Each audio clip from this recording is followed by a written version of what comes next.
Okay, today I'm here with Harold, and it's Wagner, correct? I'm sorry. Harold Wagner, correct? Your name. Do what? Your name. What's your name? My name? Oh, Harold Wagner, Harold Great. Otto Wagner. correct. I was named after my German grandpa, Oh, wow. Otto. Huh, that's crazy. So full German, both sides? Like both sides of your family are German? They both come over, my Yeah? grandparents. Uh-huh. My grandpa, Romander, came from a wealthy family in Berlin. They had a business. And when he was 18, he jumped ship because he had to go in the Kaiser's army. Yeah. And there's a story out that he went across the border from Germany to France underneath a lady's hoop skirt. That's awesome. True or not, I don't know. But my grandpa told it. Yeah. That's a great story. So we were talking about Flight 19. You said you were stationed in South Florida when Naval Air Station, Miami. when Flight 19 happened, correct? Flight 19 left from, well, I'm sorry. Flight 19 came out of Fort Lauderdale. Uh-huh. I was stationed in Norman, Naval Air Base there at Norman, Oklahoma. And that was where Not Norman, Oklahoma. I get my cities in Michigan. This was northwest of Miami, next door to 36th Street Okay. Airport. Gotcha. So, but from what I'm reading in the article, you guys were like the training facility for radar, correct? Right. And the Fort Lauderdale didn't have the capabilities that you guys had. So when Flight 19 went missing, you were the ones that were tracking them, correct? No, we did nothing because we did not have aircraft Radar? at our disposal. Okay. The base was down as far as aircraft in and out was concerned. But you could except see our flight. But could you see them on radar? Yes. Yeah, that's what I'm This implying. was Yeah, a land-based radar on the roof of the building. Yes. That's pretty incredible stuff because that's a pretty big story with the whole Bermuda was Triangle and all that stuff. And Most of this was published in the Kansas City Star in 1950. Now, I run off the mouth. I may be saying stuff you can't record. it's all right. It won't be out of line anyway. This bunch flew out of Naval Air Station. Flight 19. Is that what you're talking about? What's the name of it? Flight 19. Flight 19. But I was trying to think of it. Fort Lauderdale. Okay. They were just north of my base in Miami. And we, for some reason, we were in the radar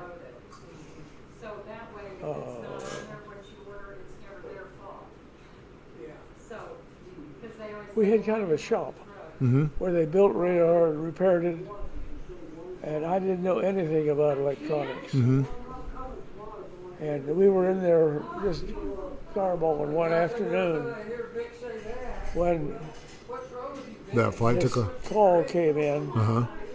that this Flight 19 was lost. Okay. Fort Lauderdale had them searching the Atlantic Ocean, I think from Nova Scotia down to San Diego. They weren't out in that area. Yeah. We picked them up fortunately, in this radar training station, we had the latest piece of radar gear the military had at its disposal. We had a 150-mile range. No one else had over 100. Wow. So they flew out of our range, and that was it. there's words They on just here disappeared? where the leader of the flight said that when you get down to 10 minutes fuel, we'll ditch. Yeah. They did. Now, Navy searched 3 days. They went over 300,000 miles with airplanes, ships, and everything else. Never found a life jacket. Never found we had the inflatable Mae West, Never found anything. and they never found. Every one of the TBMs had a self-inflating lifeboat. It was never found. Not a trace of any one of these 5, plus the rescue ship that exploded just over the coast. It was tracked by a fishing boat, or not a fishing boat, but a ship at sea, and they phoned in longitude, latitude of where the explosion occurred. And the Navy, in theory, searched that area, never found a scrap of anything. Yeah. Huh. Now, for years, I don't want this publicized. For years, I believed that the military had a not disposable, but a preliminary explosive force that they took care of that rescue ship because it was on the right latitude, longitude to intercept these boys out in the Gulf of Mexico. Now, I can't think of the name of the town. I had a map. I should have put one in there. They were about 200 miles north of Miami. It's a big resort town now. Anyway, our radar gear was good for 150 miles. And the object comes down the screen. You're probably aware of how that works. And when it gets down to the bottom, you're out of range. And we tracked them. We tracked them from 100 miles to 150 miles, north and west of Miami, and which would have put them approximately west of this town that I can't think of the name. Starts with a T. Tampa? It's not Tampa No, Bay. she said Tampa. Tallahassee? No. Tallahassee's way north. That's too big. Yeah. It was just a resort town, hardly amounted to anything at that time. It could have been Tampa. Tampa's about 200 miles. No, it's on the west side though. Yeah, Isn't it? yeah. Well, in my opinion, for what it's worth, they went down in the Gulf of Mexico, west of Tampa, wherever 10 minutes gas would have taken them beyond where we last saw them. Yeah. And we and my buddy, Porterfield, was a chief electronics hotshot. And he gave the longitude, latitude of our last sighting to our radio man on our base. And you won't find any indication anywhere. Know where that was? Huh. Either he was drunk or went to sleep or Yeah. didn't think it was worth, because Fort Lauderdale was in panic because they had a short-range radar and they couldn't pick them up. They actually got some soundings as far south as south of Miami. I should have brought a map with me.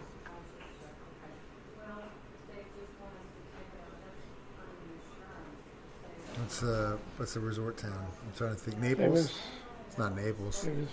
14 men because one man had already got his time in, and he refused to go on the flight. Mm-hmm.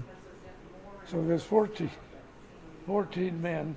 Not out of the 5 aircraft, not one compass functioned properly. Yeah. There they were out in the middle of the Atlantic, and they were supposed to be at Fort Lauderdale or Naval Air Station Miami, either one. And we could hear them, not we, our base could pick up the broadcast of the flight leader to the planes. And he could also pick up the message of, I don't know where we are. The sun's not in the right place. The waves are too high.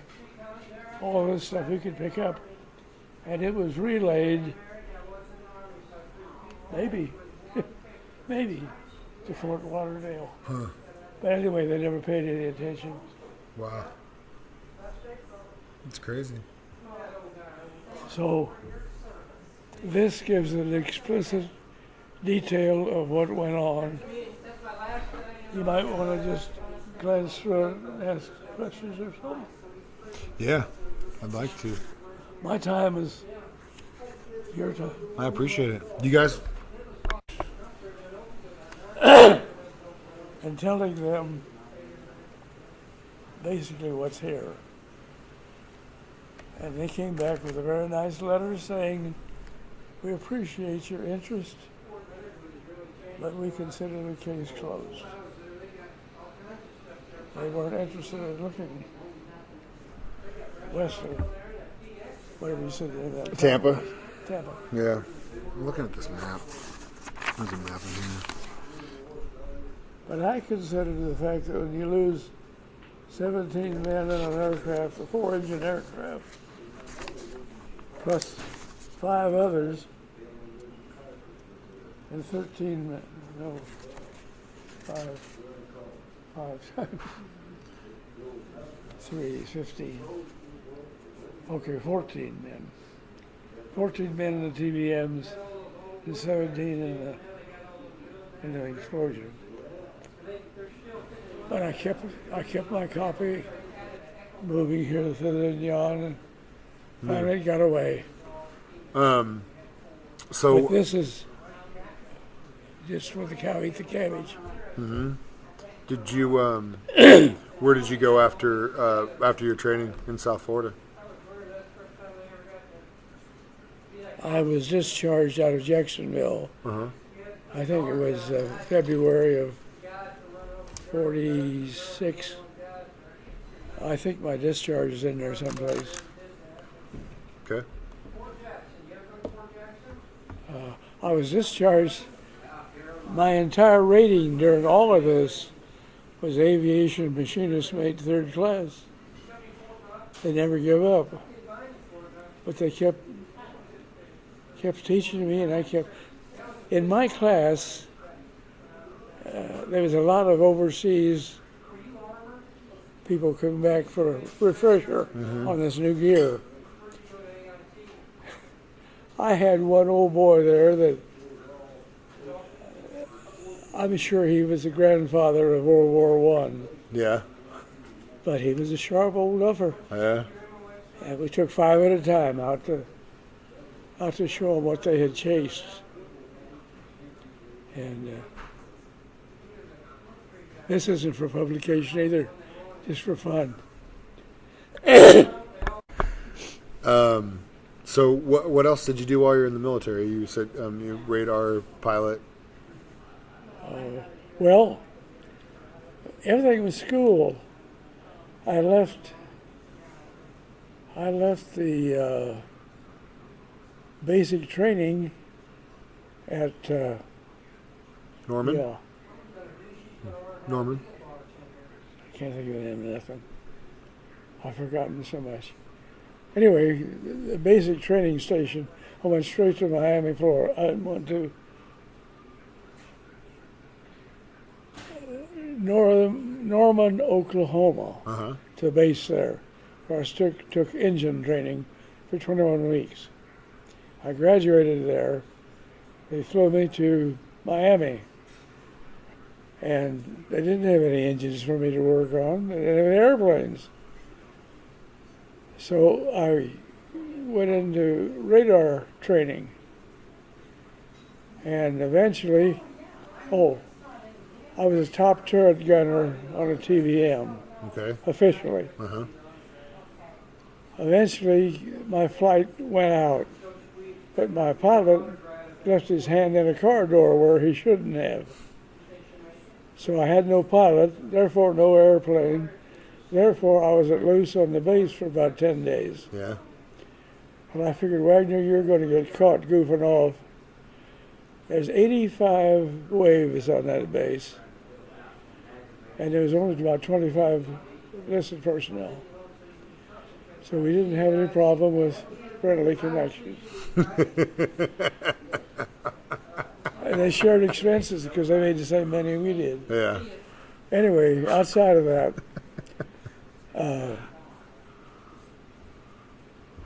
after the 21 weeks,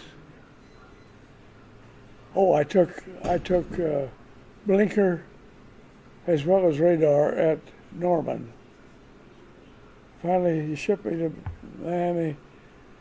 They had nothing there for me, but I had 3 radar classes a day, and these were all old salts. I mean, you'd almost see the crust on them. They'd been overseas so long. Mm-hmm. And because they had the old-time Yagi antenna system, it's the only thing the military had.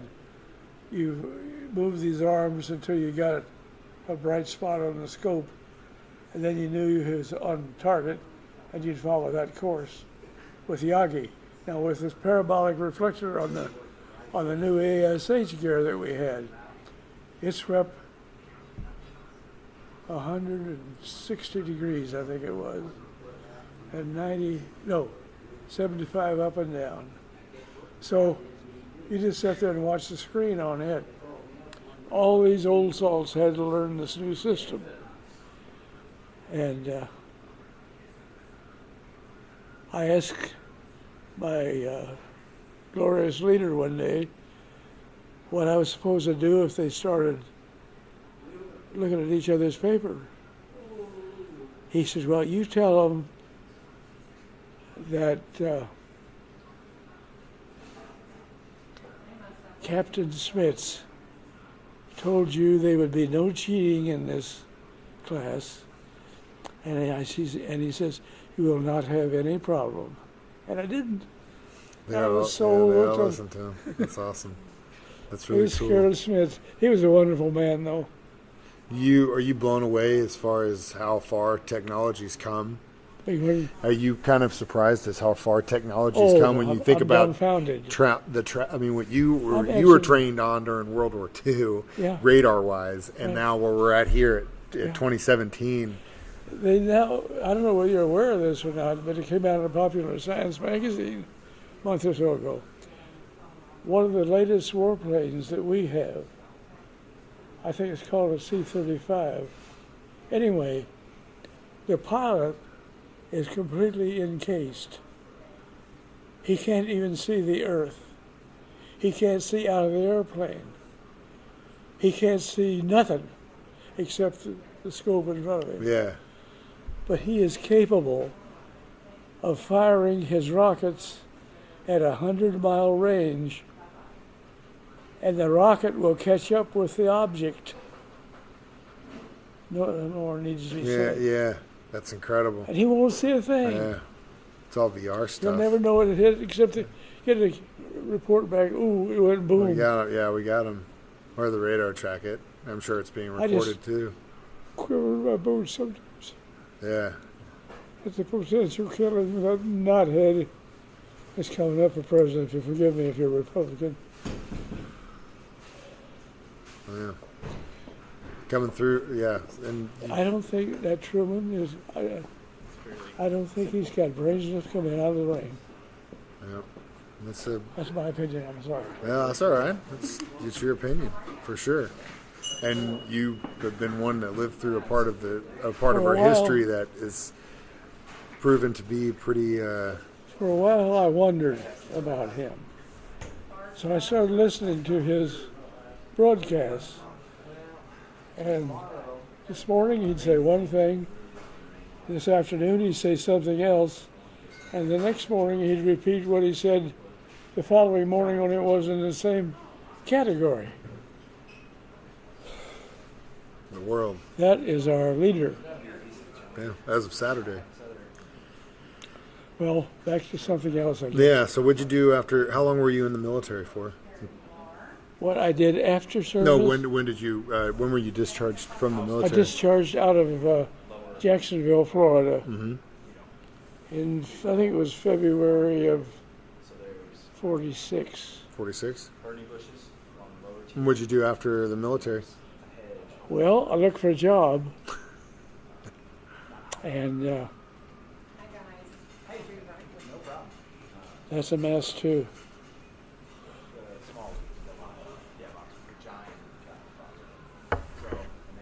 Murder. Thank you, ma'am.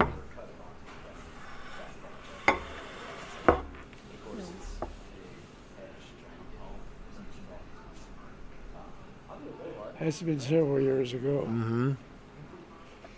All right, when I first come out of service, I went to folks' farm and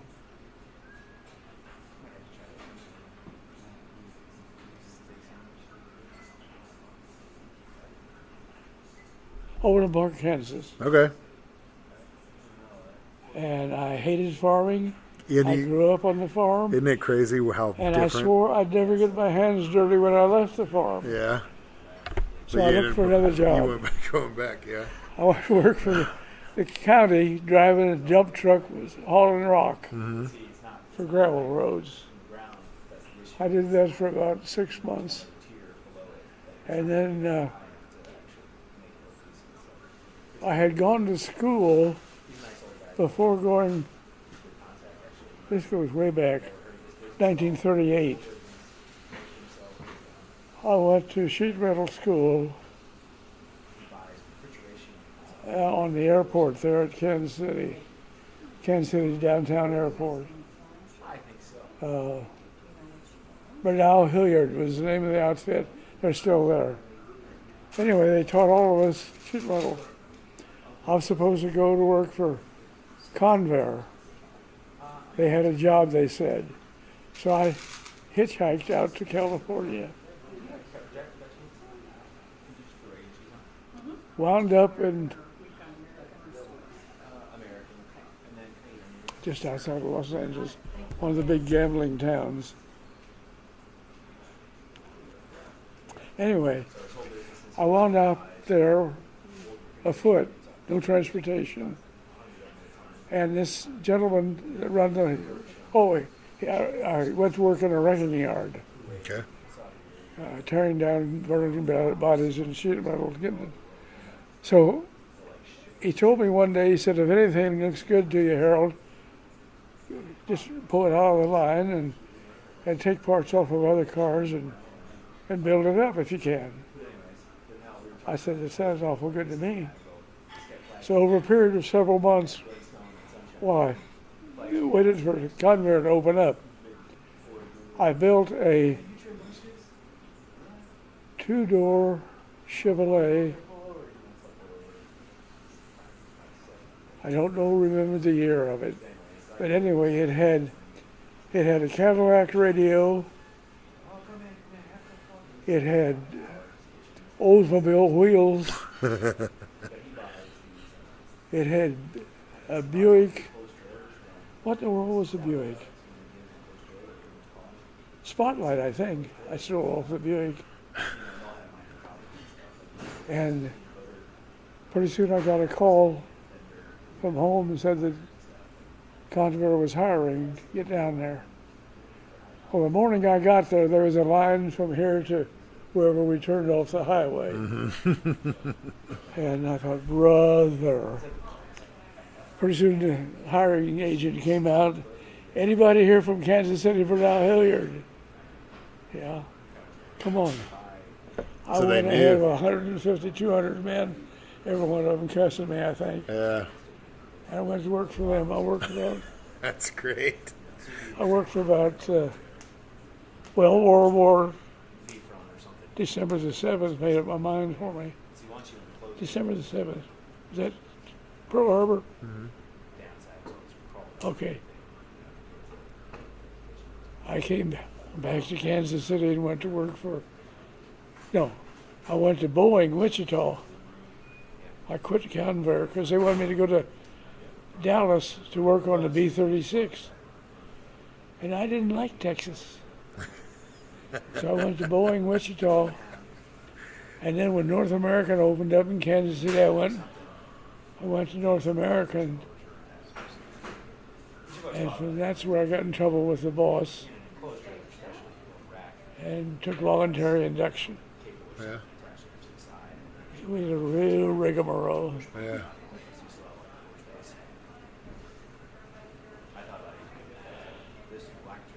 We might as well eat this. Yeah. The next you can Well, throw away. Thank you for coming this afternoon and having lunch with me. And It's-